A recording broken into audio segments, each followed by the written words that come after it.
Welcome to the Back to the Feature podcast. My name is Andrew. Today I'm joined by Joshua Bowlby. How's it going, my man? So we're going to talk a little bit about John Wick 3, give our overall thoughts on the film. Now, warning, this is going to be a spoiler-heavy review. So if you have not seen the film, make sure to hit the pause button right now. Save for later, come back after you've seen the movie because we are definitely going to be spoiling a few things for you if not.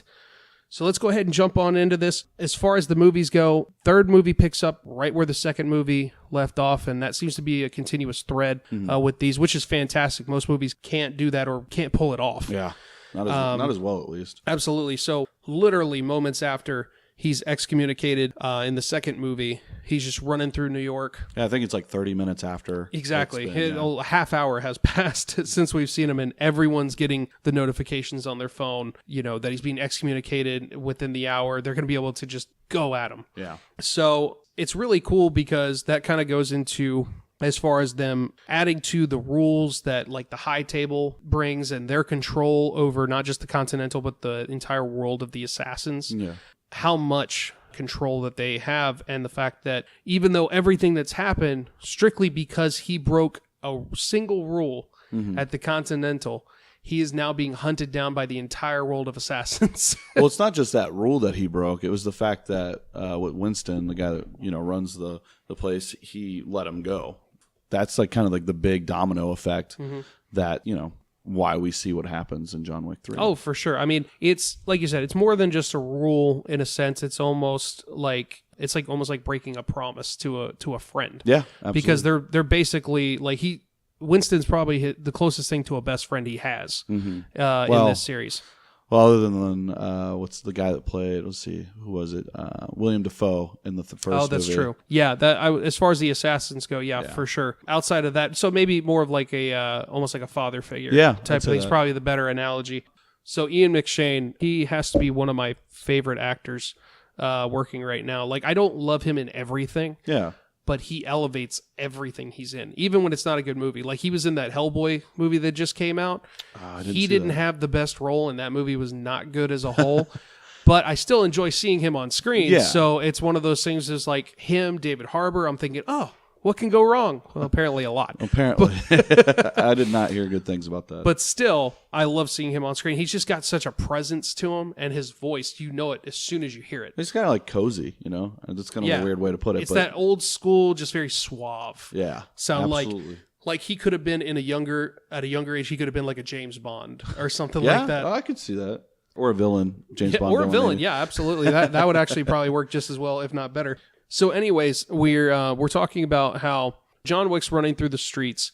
He's frantically trying to figure out his next moves because he literally has 1 hour of the use of like the facilities and everything that the world of the assassins has for him. That's not a lot of time when you're dealing with New York City. No. You can't get from point A to point B anywhere in New York City in an hour, running in a car or otherwise. And obviously, like we said, he's picking up from the second movie, so he's still bleeding.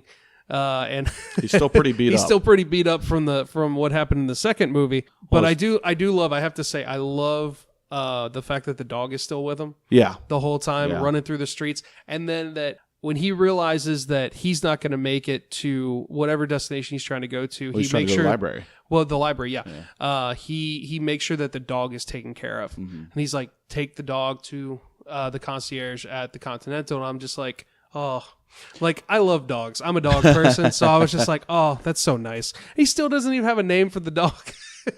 Yeah, there was actually something interesting. Somebody was like, why does he do this with the dog? Like, why is he always like, put him somewhere? And I'm like, you know what? I think it's a symbol for him for something to care for, so it kind of keeps him fighting. So he knows that the dog's safe. He knows that at the end of the day, he's going to come back to dog. Absolutely. So and like I said, it's just funny that he doesn't give it a name, but I feel like that's just kind of his personality. Is he doesn't really know how to care for things. Like he had his wife, he had a love, but a human connection is very different from anything else. Yeah. And he clearly, with the world that he works in and lives in, most things that he's around just ends up dying. Yeah. And unfortunately, even in his personal life. Exactly. Yeah. So it's an attachment type of thing where I feel like he doesn't want to give the dog a name because then he is emotionally attached. Don't get me wrong. If something happens to this dog, it's round 2, Yeah. and he's killing everybody. Which says a lot after this third movie. Yeah, absolutely. I have to talk about one of my favorite action scenes. So he's fighting the dudes in it's like almost like a weapon gallery or something like that at the beginning of the film. Okay. Yeah. And it's just the knives. The guys that oh my gosh, that part. Oh. That was, man, when that scene came up, I was like, "Oh, I'm in for a ride. This movie is not going to stop." No, and it did not. No, that was the pretty much, especially the close-up shots with him, doing the knife work on these people. I was like, this movie is stepping up the violence big time. Yeah, yeah. It's going there, and it's not holding back. And I'm like, I'm along for the ride. Yeah, yeah. That's how I felt. I was just like, wow, they're really tough. I was like, John Wick 2 was pretty high paced. I was like, how are they going to step it up? They showed us. They were like, well, we can step it up. The whole first 30 minutes of the movie, essentially, like after he goes to the doctor's office, is him just fighting people for like 30 plus minutes. Yeah, constant fighting, and you would think. In some movies that could get very old very fast. Not with this. They keep it fresh the entire time. He goes, like I said, from the weapons gallery, then we go to the horse stable. Yeah. And he starts using the horses to kick those people's asses. Like, he's not on the horse. He literally slaps the horse on the ass, and they kick someone so hard they die. Yeah. I laughed so hard at that because it's so ridiculous, but you're like, yeah, technically that's true. That could happen for sure. I know it happened to me. Oh my gosh. Well, I think it was cool. I was actually paying attention to like the fight scenes, and why it wasn't overbearing is because, or at least from my perspective that I noticed, is that a lot of times the music wasn't pumping the whole time. True. There was a lot of silence in the at least background when he was just wailing on people. Exactly. So you could actually hear the hits and you could hear like the movements, the sounds that they made and everything like that. So it felt very real and visceral at times, as opposed to just like big action sequences that are just running on too long type of thing. That right there for me is the difference between something like this being an action movie and something like a Fast and Furious movie being an action movie. Because that is basically a cartoonish version of what action should be and everything like that, and that's fine. Little kids version. I enjoy the Fast and Furious movies for what they are. Yeah. Didn't love the last movie. I definitely wish they would have ended after Paul Walker's death. I didn't see it yet, so spoiler. I'm just kidding. That was definitely, in my opinion, the way they should have gone with that series. I grew up on those movies. Yeah, I loved those movies, and I loved when they brought The Rock into it. I definitely thought it refreshed it, but the arguments can still be said, especially if you watch the Hobbs and Shaw trailer that they're coming out with. It is very cartoony, over the top, action heavy, and there's always what you're saying. There's always that bumping music in the background to let you know, oh, it's an action scene, type of thing. yeah. I'll never forget. Was it in 5 where they pull out the entire bank? Or like the vault, and I was like, okay, this is a little too much, but but you know what? I think I was like, you've put yourself in this category. I get it. I'm with it. I just now know what I'm expecting. Well, they keep saying every time, like, how are they going to top it? And I'm pretty sure by the time they get to number 10, because I know they're going to do up to 10. Jeez. You'll have to shoot Vin Diesel into space in a car at that point just to top everything else you've done. It's like that, or the Mission Impossible movies with Tom Cruise. Like, how many crazy action sequences can he possibly do? That's so true. He's going to do something until, unfortunately, he, in my opinion, kills himself. This might offend some people, but they might just do time travel. Oh my gosh. They always say that's a lazy man's way out, but I love time travel. If they do time travel in Mission Impossible, I will scream. You mean Fast and the Furious, right? Oh, Fast and the Furious. Fast and Furious. Yeah, that too.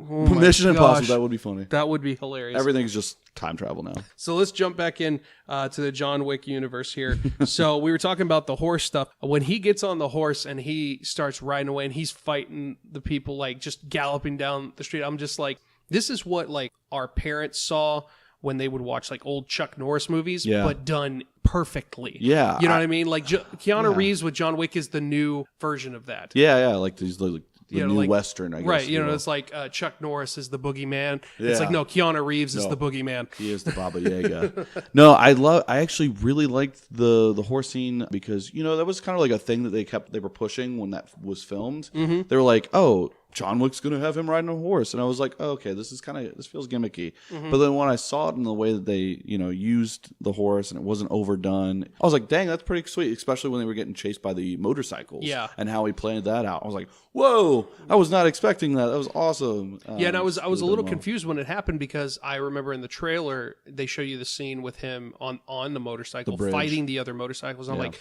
wait, is this like, did they do this instead of us? Like, no, we're going to get 2 scenes like this, and each one's going to be just as awesome as the other one. Just as brutal as the last. Yeah. I actually tried to stay away from all trailers of this movie. The only thing I saw was that bridge scene of the motorcycles. True. And I was like, I got to turn this off because they're going to ruin it for me. Every time.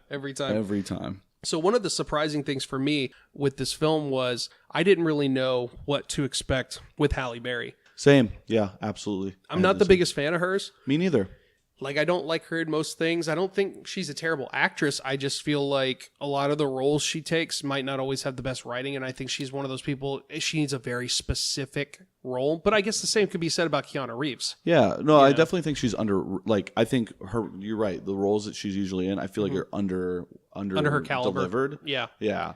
And I agree with that. I've never really been a huge Halle Berry fan, but I did it. I enjoyed her role in this movie. Yeah, she wasn't like, it wasn't like, oh my gosh, but I was surprised. I was like, okay, we got a little bit of backstory on her. The whole marker thing played into it again, kind of like what they did in the second movie. It was a marker that John had on her, which explains, clearly if they have so much animosity towards each other, like why would she possibly help? She has no choice. Yeah, she has essentially. No choice. It's the rules. And even though she is a manager of a Continental, she's just as bound as everybody else. Yeah. So, that blood oath type of thing, like I said, that just goes right back into the adding to the world building, adding to the rules that you have to understand with this. Maybe the argument could be made that they go too much into it at times because of like the auditor and stuff like that. Oh gosh, that lady, I didn't like her. I hated her. I mean, I know that's the point of the characters to not like her. They did a really good job at making, right off the bat. Every time you see her on the screen, I was just like, ugh. Well, everybody loves that concierge, and the way she just kind of like treated him right off the bat, you're just like, okay, you suck already. Yeah, I already a terrible know you person. suck. Well, and I remember, once again, like, this is my fault for watching so many trailers, but I thought that she was going to be like almost like the replacement for Ruby Rose? Ruby Rose, thank you. From the second one, and it was the complete opposite. Yeah. Where she's literally like a pencil pusher type of thing. I'm sure, she, like everybody else, knows her way around a gun or something like that. But clearly, she doesn't care anything about using violence to get what she wants. She doesn't need to. Yeah, well, she's got the power of the entire high table behind her. Yeah. No, I agree with that. And you know what? I will say, I meant to say this a little bit earlier when we were talking about Halle Berry, but I like that they didn't over-sexualize the female characters in this. They were like very strong women in this movie, and I always feel like Halle Berry is one of those, especially that they kind of over sexualize a lot of times. All the time, yeah. And especially in the 90s and early 2000s. Yes. Like, you ever seen Swordfish? Yikes! I actually never seen Swordfish. That's she one has of those, a nude part in that movie. There's some. I'm pretty sure. Yeah. I've only seen it bits and pieces, or like it's been a long time. But that's one of those. There's things like that where you're like, that couldn't be made now. Yeah. You know what I mean? Yeah. Oh, gosh. Just, and I touched on this in the last episode where we talk about certain movies that just could not possibly be made today. Yeah. That's one of those, I feel like, but there's just so many things, not just because of the Me Too movement, which people always bring up. It's not like, you shouldn't blame something like that. It's definitely not that. It's just, we live in such a different world, and we're so much about empowering women. And I love seeing that. Like you said, none of these movies, in my opinion, have done the whole over-sexualizing of women. Yeah, you're still going to have some background characters that maybe play into the underworld type stuff that maybe are a little scantily clad and all that kind of stuff, but that's about it. The characters in the world, like the assassins, are all badass women. And it's not like they're going around in, like, if this movie was made 20 years ago, they'd be going around in like a leather halter top and, some like booty shorts for some reason. But no, these women are wearing like tactical gear or suits, or just like something that fits within this world and within the concept, and keeping them in power, essentially. Yeah, I mean, even Ruby Rose was the same thing in the second one. I would say the closest I think they got was in the first movie. With what's her face? She plays, sadly enough, this is how I know her. She's in the Orville. Not sadly enough. It's a great show. I cannot remember her actual name. It's like Pulowski or something like that. But the girl that tries to assassinate him, she I think is the closest they've actually gotten to that, because I mean, she had like kind of the sexy persona. Yeah. But I think that was just her character as well. I think that's what it was. She was probably like that old school female assassin type thing that like used her sexuality to get close to people, and then boom, you're done. Boom. Yeah, that's how it's done. But anyways, I just thought, they did a really good job with Halle Berry in this movie. Absolutely. With that. Unfortunately, though, I will say I don't think she would have made it if she didn't have those dogs. Like, not a chance. Like if she lost even one of those dogs, it would have been done for her. Yeah, and I love the part where I was so scared when the dude, her boss, shot the dog. I was just like, no, not again. I can't do this again. I can't handle it. And our whole row was like, no. This is not happening. But when the reveal that it did hit the vest, those vests were awesome. Yeah, that they those had were for the dog. Sweet. You should get one for your dog. Yes, I will. I will work on that right away. I'm pretty sure he would just like chew the thing off. But anyway, so you see that moment, and John Wick's just like, don't do it. Don't do it. He's like, I've been here. Don't do it. Well, I think he was thinking, "Don't shoot me." Oh well, no. He was saying, "Don't shoot the boss." Maybe it was both. Yeah, I was like, that's just my opinion. No, he would say, "Don't shoot me." Well, I guess if the dog had died, she would have tried to kill him. Yeah, that's probably what it was. Yeah. Like, the dog's dead, John Wick's dead. The dog's alive, this guy dies. Exactly. But I just love that, and she just starts going at him and loses her mind, kills everybody around him. And she just says the line, well, he tried to kill my dog. He's like, I get it. Yeah. Oh, I love that. I was like, that parallel. Like, I love that callback. That was fantastic. And because people keep joking about like, oh, it was just a puppy. You did all this for a dog. You did all this for a car. And, he just keeps trying to explain to people, it's like, it's not just a dog. Yeah. Like you don't understand. But like, she gets it because she has this emotional attachment to these dogs. And like you said, it's always more than just an animal. There's always much more meaning behind it with these types of characters. But speaking of the dogs, I love the fact that they were just used as attack dogs. That it didn't get super like bloody with them and everything like that. That they weren't like, because sometimes with these movies, when they go really dark, if there's like dog characters, they almost make them like cannibals. Well, that's kind of what they kind of showed off. Well, not showed off, but like that was one scene. That scene when he walks in for the first time, they're like snarling and stuff. Yeah. You're like, okay, what's this about? Right. Yeah. But there was only one scene at the very end when they got out of there that there was any real blood. Yeah. When they jumped in the car and attacked those guys. But other than that, it was pretty much they would bite dudes in the crotch and wait for their owner to shoot them in the head. Yeah. Yeah. It was more so like to subdue them. Exactly. So I loved that use of them because I was very concerned about that because I'm like, I hate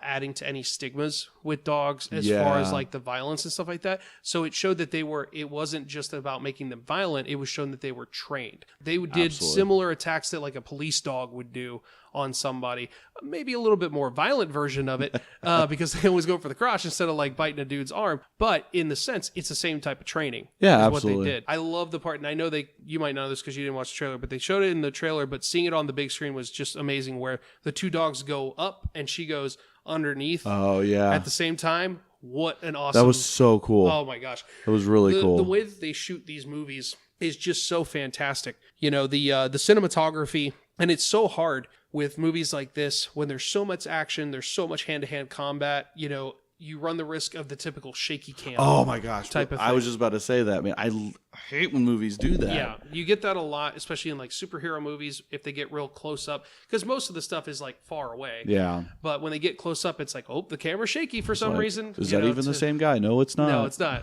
And but they don't do that with these movies. John Wick knows or Keanu Reeves. Sorry, I'm going to always... He's now same person. Neo or John Wick to me. Yeah. But I mean, he knows what he's doing. So. Oh yeah, those videos of him like in training with the guns they inspire me. They did one with Halle Berry too. She did the same. She did the same training. Yeah. Really? Like That's awesome. It was like almost like I think the same place that they showed the video of Keanu Reeves training with the guns and everything like that. Pretty sure they took her to the same place, and you see her doing basically what he was doing, just boom, boom, boom, just hitting targets. I mean, she did a really good job. Yeah. There was a couple of that were like really choreographed pretty hard, for sure. but especially with the dogs. But I feel like with the dogs, you have to, those have to be planned out. But they showed her. Usually, they'll have those guest characters, and they'll show like a little bit of him, but they actually gave her a lot of screen time for that. No, and I like that. I love this, and there's definitely a lot more gunplay in this movie than I think any other one so far.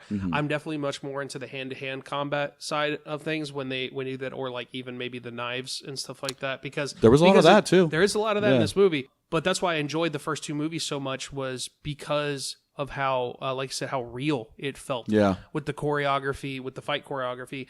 And I've talked about it before, how they brought on the fight choreographers from this movie to do like Winter Soldier and stuff like that after the first John Wick movie came out. And that's why Winter Soldier, I mean, among many other reasons, is one of my favorite MCU movies of all time. Oh, it's garbage. I'm kidding. I'd have to kick you out. I'm not going to lie. But I mean, everyone's entitled to their own opinion, but that opinion is wrong. Exactly. In this case, no, it was good. You're wrong. But you see it in that movie. It's the first time, and I think, in my opinion, any real superhero movie where you see real hand-to-hand combat. Yeah. And, no, it was really good. And they got into it, Absolutely. and that's because they brought those guys from John Wick over.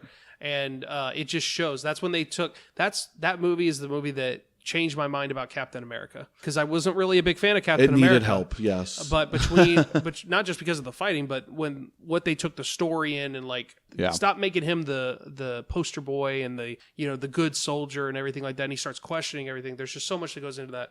But we're not talking about MCU movies here. Well, we don't know. Could be. Who knows?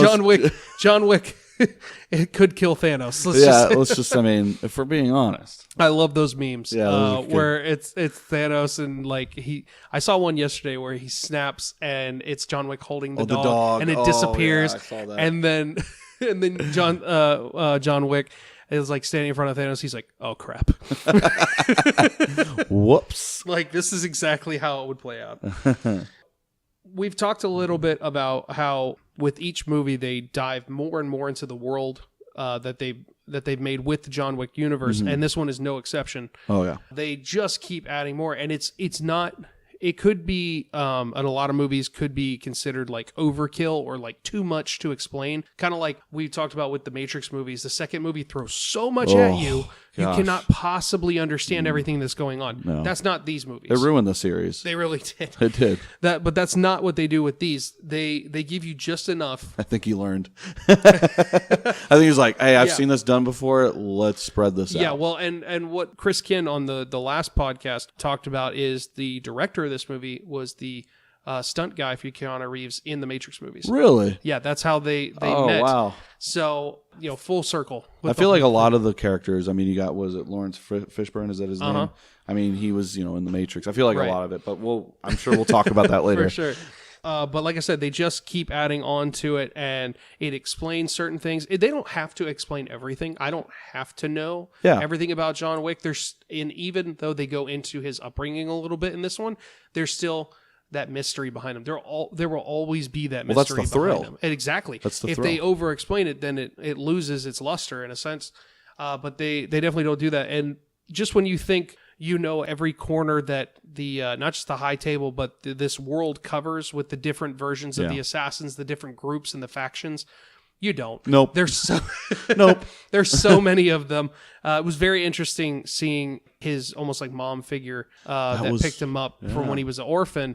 That was interesting. I'm glad that we didn't dwell too much on that, because once again, then you run the risk of over-explaining or losing the fun of the mystery. In a sense. They just like flash the tattoo, exactly, and you're like, oh, I think I know where I'm at. Yeah, exactly. and then he talks to whatever I guess she's like a mom figure, and the way that plays out, you're just like, oh, okay, cool. I got enough information. Yeah, it's kind of like, oh, so this is the explanation to how he got into this world. Yeah, exactly. Because otherwise, you're just like, how in the world do people end up in this position? Right. You know what I mean? Right. Absolutely. So, with talking about the amount of gunfire, knife violence, and everything like that, we would be amiss to not touch on the body count with this film. I lost count after, was it 200? I'm kidding. Something like that. I mean, I'm sure that when this thing comes out on like Blu-ray, someone will sit down and literally count how many people. You're looking at him. Yeah. I got you. I'll get back to you. You heard it first, ladies and gentlemen. Joshua Bowlby will be the one to count down how many bodies were made in John Wick 3. Like I said, we talked about the violence, and honestly, there's certain movies where it's overdone. Mm-hmm. This is not that. This is not one of those for me. Well, it's like No Kill was really the same. Honestly, that's true. Other than he's obviously the big thing about John Wick is he's so focused into what he's doing. Mm-hmm. He has a method, a way that he does, a discipline. So it's like we were talking about this the other day when we were having our John Wick watch party. Was it Thursday before we go see the third one? We were talking about how he's always it's always knees, head, knees, head, knees, head. Like he's got a particular way. And very precise. Very precise. And even in the end of the third, or towards the end of the third one, mm-hmm. with the guys who had armor. I mean, yeah, he had those armor-piercing rounds, but he had a method of okay, shoot him a couple times, fatigue them, grab them, shoot them in the back of the neck or whatever. Right. It took him. But it was just, it's so interesting because there was always a method he had, but it was also the way he got there was not always the same. True. Which was really cool. He was very good at adapting. He was very good at adapting to whatever situation came in front of him, and he always knew what to do. Yeah. Even if it took him a second, it's almost like those scenes. You ever seen the Sherlock Holmes movies with Robert Downey Jr.? Oh, man, not in a long time, but yeah, I remember. So there's those parts where you see him breaking down certain things. I love those. Yeah. It's the best parts. That's one of the cool things. Yeah. Yeah, it's the best parts of those movies, in my opinion. But that's almost how I see John Wick. He'll see somebody, he'll do a couple of hits, and it's almost like you can almost see it in his head at times. They don't slow it down or anything, but you can almost see it in his head where he's like, okay, now I understand this person, and now I know how to kill him. Yeah, he almost analyzes, all right, beat me up a little bit. Oh, okay, got it. Yeah, exactly. It's I know the way you move. Exactly. He figures out their fighting moves, and he's like, now I know how to counter. Yeah, no, it's really cool. And I've noticed in the movies that he doesn't usually do sword play or knife play because it doesn't seem like his strong suit. Yeah. And it was interesting that they kind of used his weakness in this movie to kind of see him shine through that as well, especially in the beginning. I mean, let's talk about that scene again. We'll go back to that scene because it was just so brutal right off the bat. Oh my gosh, yes. Or wait, can we actually back up? Sure. When he's at the library. Okay. And the way he kills that big dude with the book. Oh my gosh, I can't believe we forgot about that one. That was one of the most brutal. I audibly freaked out at the theater. I was sorry, that was probably really loud on the mic. It's fine. Oh my gosh. Yeah, you're right. You're right though. At first you're just kind of oh, he's beating this dude up with a book. Hitting, you thought the pencil him was one thing. With the book and then punching through the book to cause damage. The pencil has a sharp end usually, yes. At least a point. But he killed this man with a book. With a book, yeah. With a book. You definitely couldn't do that with a soft cover. No. This was an old school hardcover book, but my God, when he starts stuffing it through the guy's jaw. Oh, and he breaks his. You can see his jaw is broken. And I was just that. Okay, so that on top of the knife throwing scenes, that's when I was just like, oh, nothing's gonna be all right. Yeah, no. There is gonna be carnage. Yeah, and then he breaks the dude's neck on the book. On the book, yeah. I was just like, and I said, that just adds to the whole you hear it too, and you hear it, but that just adds to the whole thing of you think after this amount of time they'd run out of creative ways to kill people. Nope. It's almost like with the Final Destination movies. I hate those movies. Don't get me wrong. Too. I hate them, but they just keep finding creative ways to kill people with those movies. I mean, in terrible ways. This is definitely. I would much rather be killed by John Wick than anything that happens in those movies. Well, it's like fatalities in Mortal Kombat. Exactly. Oh my gosh. Those are the John Wick stuff is the real life version of the Mortal Kombat fatalities. Oh God! Oh, Cross he is the Baba Yaga, so who knows what's he's going to be a new character in the new Mortal Kombat. They should add him to at least the video game. Yeah, should be one of those viable players or something like that. I would buy it. Absolutely. Right off the bat. I mean, they did in Fortnite. Why not? But no, what was it? I mean, I think it's really cool. I hope they keep doing this to where the first one, they talk about the pencil, of him killing, people with a pencil. Three guys with a pencil. Three guys. And then you see him actually do that in the second one. And it's kind of the big thing behind it. And then now I wonder if people are going to start talking about the book. He killed a guy in a library with a book. How do you kill somebody with a book? And I feel like they just need to kind of That's the unfortunate thing is I don't think anybody's going to know. I know, right? That's so true. I mean, just except for the person that cleans up the body. But I'm pretty sure. Well, there's other people in that library. I'm surprised, for sure. You know. But I'm just saying, like, unless any of those people are one of the assassins or something like that and saw something, they're not going to know. In my opinion, they're not going to know, and that's so unfortunate because you could literally. That's a story right there. Oh my god. Well, it's that's kind of poetry because it's a story, and he's killing this guy with a book. And it's just this. I mean, I'm thinking too deep about it, but it's kind of beautiful in a weird, twisted way. What is it? The pencil is stronger than the sword. He's proven that in a couple of different ways. Oh, that's beautiful. So we jump towards the third act here when the Continental has essentially been like disowned by the grand table or whatever. Disowned is that's a. I forget the word that they used. Man, that's gonna drive me crazy now. Yes, but basically they've let disowned, disenfranchised, whatever you want to call it. Weren't selling enough hamburgers. We got to shut you down. Yeah, they're not working with the big table anymore, and because he wouldn't resign. Right, exactly, and the once again, the carnage that ensues because of that. You touched on with the guys with all the body armor, which that was nuts. Yeah. I'm just like, and he starts shooting. I'm like, why isn't anybody going down? What's going Oh, okay, now I understand. It was like that spot when you get to like 3/4 into a video game, you're like, oh no, the bad guys are stronger. Oh, They've for got sure. more armor. That's actually something I wanted to mention.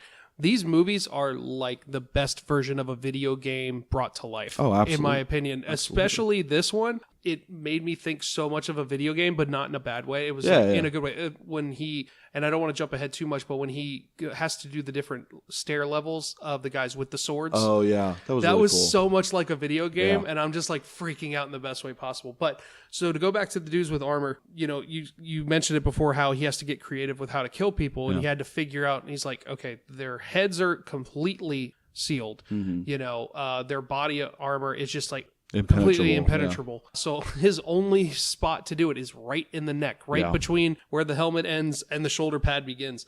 That is such, I can't even. He had the armor piercing rounds, which were getting through it for a bit. Well, no, he had it beforehand. No, he when they first started, it was just regular. Pistol? It was just a regular pistol. They had to switch to the shotguns with the armor piercing rounds. They started blowing through. I could have sworn the concierge said something about these are armor piercing. I could be wrong. I'm pretty sure. I think we got to go right now to go see it again. Clearly, we got to go back and see it. But if I remember correctly, they were just using pistols and like large pistols, mind you, when they first, and then they had to go back to the vault. They went back to the vault like 2 times. Well, they did, but I noticed that the concierge, he had his team of people who were like, I guess some of the staff guys. They got wiped out quickly. That was because their pistols didn't have anything, but I think John Wick did, because I think that was the only way he was able to kind of bring them down a little bit, because they were getting fatigued by his pistol and not the other regardless, either way. I love the fact that they let the concierge, in a sense, come and play. Oh, with everybody I was so else. worried about that too. I know the whole time, I'm like, don't kill him, please don't kill him, don't kill him. But I love that he's just as badass as everybody else. I essentially, loved it. because you don't expect it, but at the same time, you're like, well, I guess everybody in this world is trained and basically an assassin, but I'm just like, I'm so happy to see him like just blow people away. I was waiting for it too. I was like, come on, they've got to do something with him. He can't just be John Wick's caretaker, because that's what he was becoming, Yeah. He's like starting to become this guy, but he has his own bond with the dog too. But no, you're right. I was just like, yes, awesome. Please don't kill him. Yes. But this is great. So anyways, he makes it through all the guys with the body armor, and then we go to kind of what I touched on with the dudes on the different levels with all the swords. And how many times could John Wick possibly be thrown through glass? That poor man. Right off the bat, they're like 1, 2. I was like counting too, and I was like, wow, this guy, I mean, if he ain't cut up, he's... They're clearly, I was just like, it was almost to the point of ridiculousness where I was just like, how many times are we going to do this? But I get it. At the same time, like everything in there is glass. Everything. Well, dude, that kind of goes on, was the ending of the second. They always have like the coolest ending fight like places. Right. Like that venue was awesome. Yeah. Like, it was very reminiscent of the second movie. Yeah, but this one was it didn't give me a headache as much. Yeah, when I saw the second one in the theaters, that like the mirrors and the different colors and all that, I was literally getting a headache in that scene. Jeez. I'm just like, okay, enough. Let's end it. My eyes are exhausted. Just you and Ruby Rose, end it. Let's go. So, but this was a much better version of that because it's just glass. Yeah. But he's fighting the different dudes, and like I said, it's almost like a video game where each level he's just trying to get to the boss, and I loved that. Well, the boss like kind of taunts him too. He's just staring down at him at the end of it. It's like, fight my minions. I loved those fights, man. Those fights were really cool because like it showed his weakness with like that the melee weapons of like the knives and the swords and stuff like that, and it showed him kind of adapting, like you said earlier, adapting to those fights and whatnot. And it was really cool to see him get his ass kicked a little bit. Yeah, because like you said, he's not like that good with knives necessarily or swords per se. I mean, I'm sure he's just good at killing anybody with them as anything else. If he can, he's more lethal with his hands. If you can kill somebody with a pencil, I'm sure he's fine with a sword. But for the most part, those guys were much better trained with those types of weapons than he was. Clearly, because like you said, he was getting his ass kicked. And I love the scene where he's fighting the two dudes and they're the twins, and they're kind of like toying with him, but they're just like they're so happy to be fighting him, because they're so starstruck. Yeah, I love that. Well, it's like the main villain, one of the main villains. Yeah, like, he was just like starstruck too. You didn't find that out until they're sitting there. I love that part where he's sitting on the couch and he sits literally right next to him, and so John Wick moves and he's like, I have to say, it's an honor to fight you, and it's everything I thought it would be. You have not disappointed. You have not disappointed. But yeah, even those two guys, that dude it was seems so like funny. That I love every time I've seen him in a movie, he's been really good actor. But it was just cool to see. Like, I think his old dojo was like a big John Wick fan. Like, I wonder if they just have like a poster of John Wick in their dojo, and they're just like, this is who we're going to fight one day. This is who I aspire to be. Now I'm going to have to go kill him. Well, even just the respect towards, everybody towards him, it was really cool. Like, anybody who fought like him you said, had the respect. twins, they're like stopping at times to give him a chance because they want him at his best. Yeah. There's only so much that they can do because obviously they're fighting him, and he's also been fighting everyone for an entire day or two now. It's been it's been a while, and he's crossed the desert. It's been days, and he's just killing everybody. So he's not 100%. But they're like, they want the most out of him. They're like, if we're going to die or he's going to die, we're going to go out just on top. Yeah, you know what we're I mean? going to get our money's worth. Exactly. And that's what they were hoping for. So that was definitely a fun fight. And then you finally get to, he's fighting the head swordsman, if you will. Yeah. The bad guy. Hey, he's such a funny dude. I love that they brought some humor with the bad guy this time around. That he wasn't just like the typical bad guy or just like, not snarky in like a annoying way, kind of how the second guy, second movie was with D'Angelo. Because that dude was like, he was, for lack of better words, he was a dick. Yeah, he was a typical bad guy. Typical bad guy. You know, I was saying this the other night when we were watching it. It just reminded me of Moriarty for some reason. I was like, he would have been a great Moriarty in like the Sherlock Holmes. That's true. I think he would have done great. He would have a very similar style. With that one. So like it works in certain ways, but he could be considered a little cookie cutter at times. Yeah. This one, not so much. And I just, like I said, I love the humor out of him. And like you said, the mutual respect that he had and admiration for John Wick. Like he was basically starstruck the entire time. Well, at the end of it, he's just like, that was a good fight, wasn't it? He's sitting there with a sword. Sword through his chest. He's just like, yeah, that was a good fight. And John Wick's like, eh. He's like, no. He doesn't even let him have it. He's just like, yeah, well, whatever, dude. He's like, I'll see you around or something. And he's like, no, you won't see me around. I'm just trying to catch my breath. He gets up after being stabbed. That was so funny. He's like, I just need a moment to catch my breath. I'll be fine. A part of me didn't like that until after his dialogue, because I was like, oh, is this going to be one of those things? When you saw him sit up? Yeah, you're like, oh, is this just going to be like one of those, infinite death scenes, But they made good. Well, it choice. fit his character not just with the humor, but also with the, I assume, samurai-like style that he has. That he's gonna go out, sitting in the pose and everything like that, and just kind of like accept his fate. In a sense, he's not really accepting his fate because he keeps saying he's gonna get back up, but he still has, I think, that like probably internal monologue that he's like, this is it. but this is how I want to go out. I don't want to just lay down on the floor. Yeah.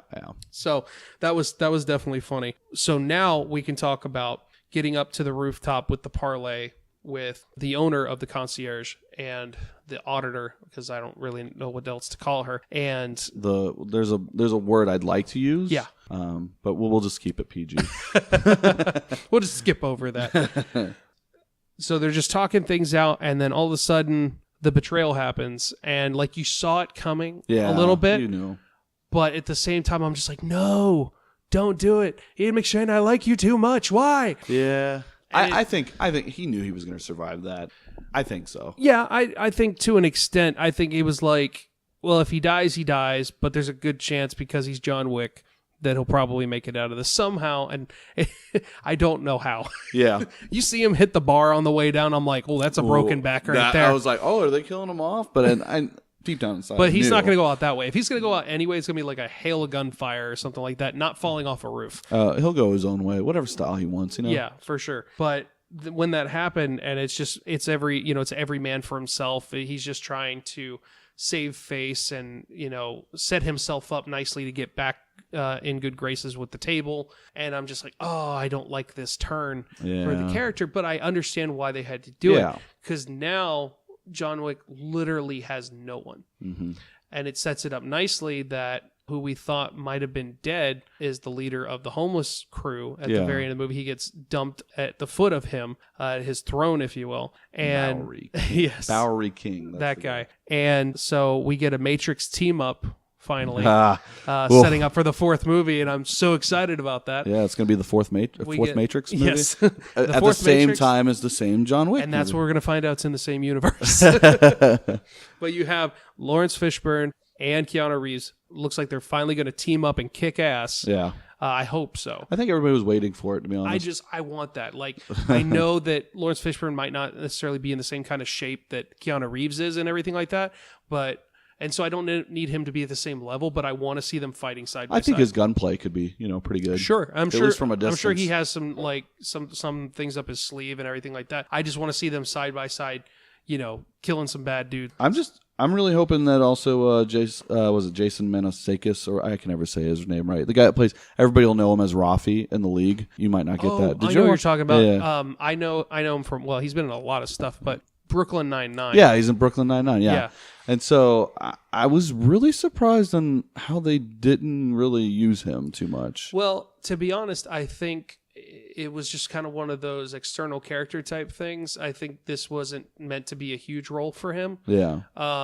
Well, I'm hoping maybe the fourth one will shine. Because I was a little worried. I was like, okay, is he just going to be like this comedy relief? Right. Or is he going to... Which I'm kind of glad they didn't do. Yeah, I agree. Because at first, when he first popped up at the very beginning of the movie and he's like, tick-tock, John Wick. Yeah, I was like, here it comes. Come on, don't be this guy in the movie. You're like this guy in everything. And, I don't want this. Like, don't be your character from Brooklyn Nine-Nine.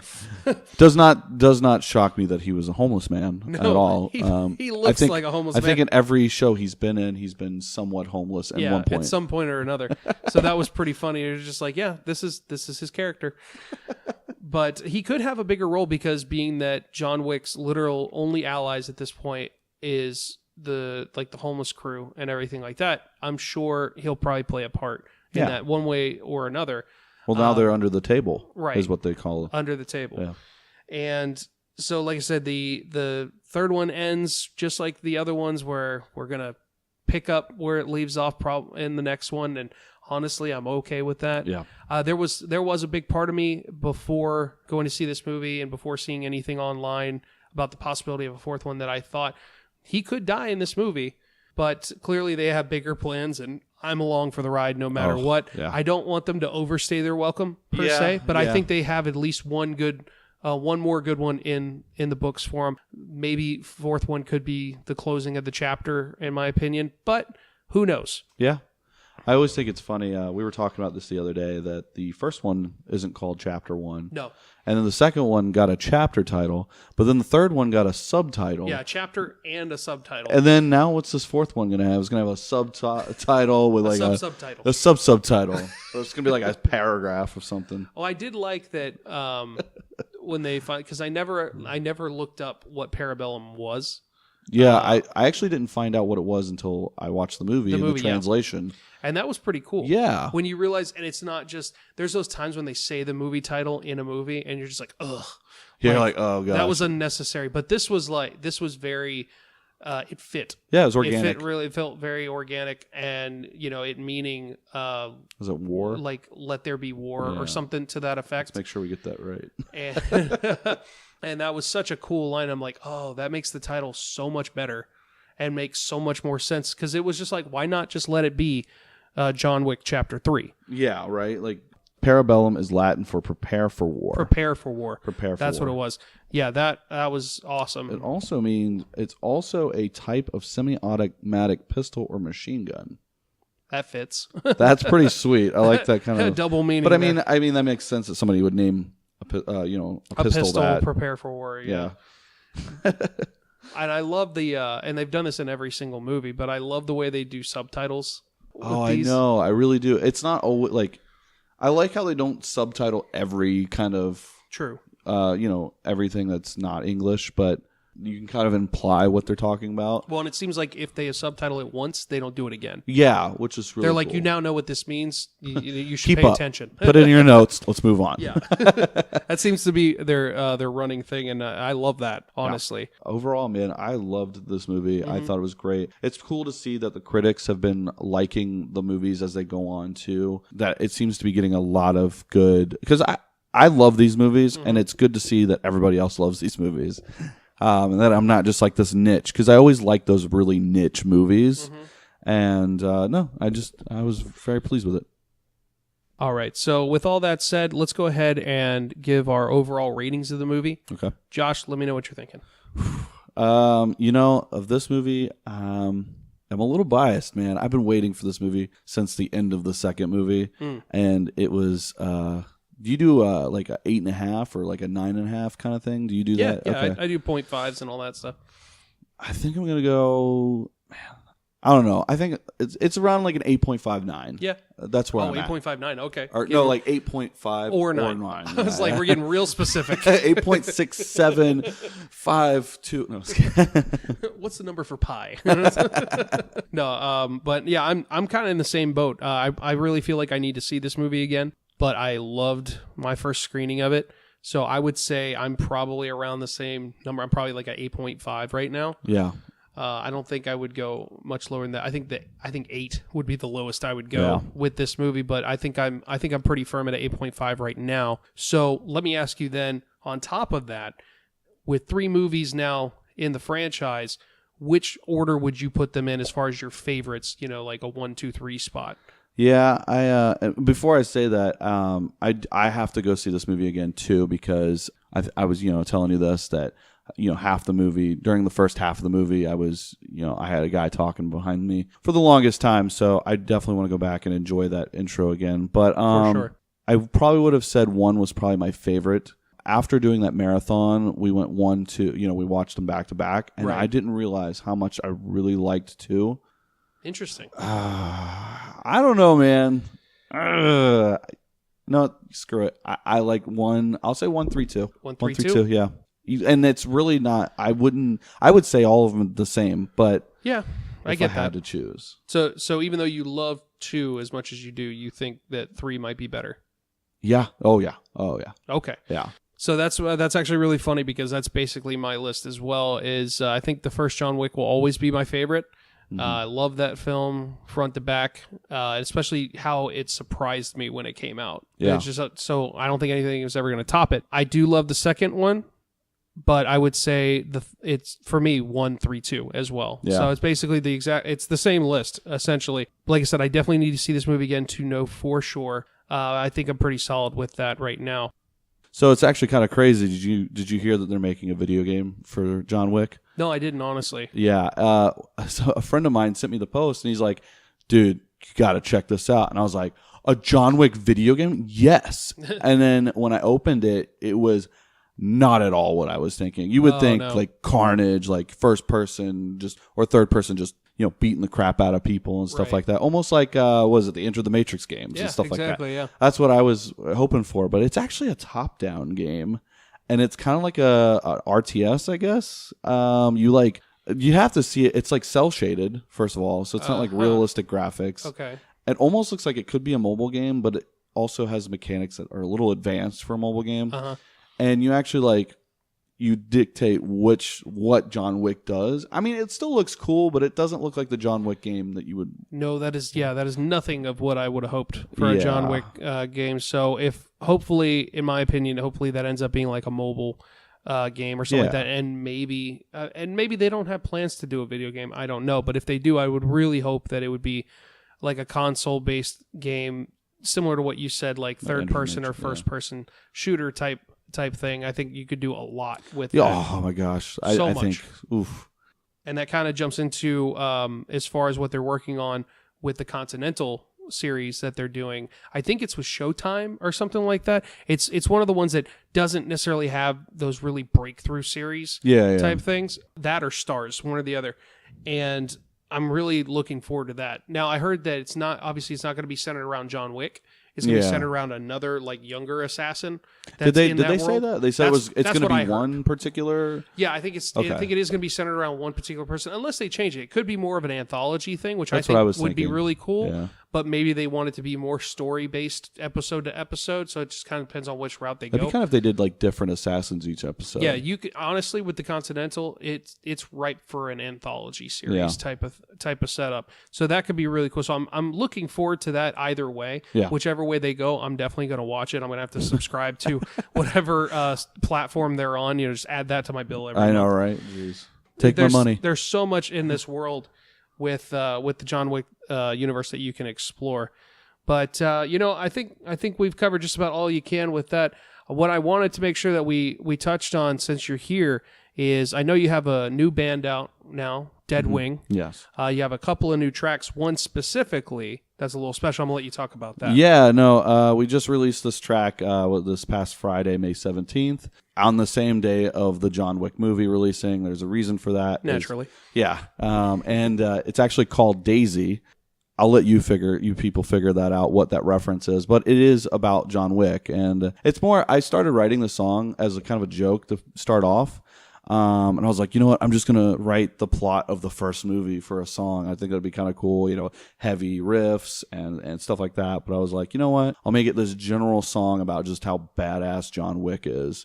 And that's really what it is. It referenced the Baba Yaga and stuff like that. And I just have that. I don't know if you remember I know you'll remember in the first movie when they're in his house and he's just kicking everybody's butt and just absolutely annihilating. That's literally the entire time while I was writing that song, what I had in mind. That's fantastic. And in the video that we released, it shows that scene. So yeah, I mean, it's a song about John Wick. That's awesome. Well, make sure you guys check that out. What platforms is it streaming right now? iTunes, Spotify, everywhere really. Okay, very cool. So now you guys know where to find the music. Was actually the featured song on the podcast today at the beginning of the video, and I'll probably play a little bit more here as we close this out. So with all that said, make sure to subscribe to our YouTube channel. Check us out on Spotify and SoundCloud for the audio versions of this podcast. And make sure to stay up to date with us also on our new Facebook page and Instagram. You can find all the links to that in our description below. Thanks so much for joining us today, guys. For Back to the Feature, my name's Andrew. And this is Joshua Bowlby. Be seeing you.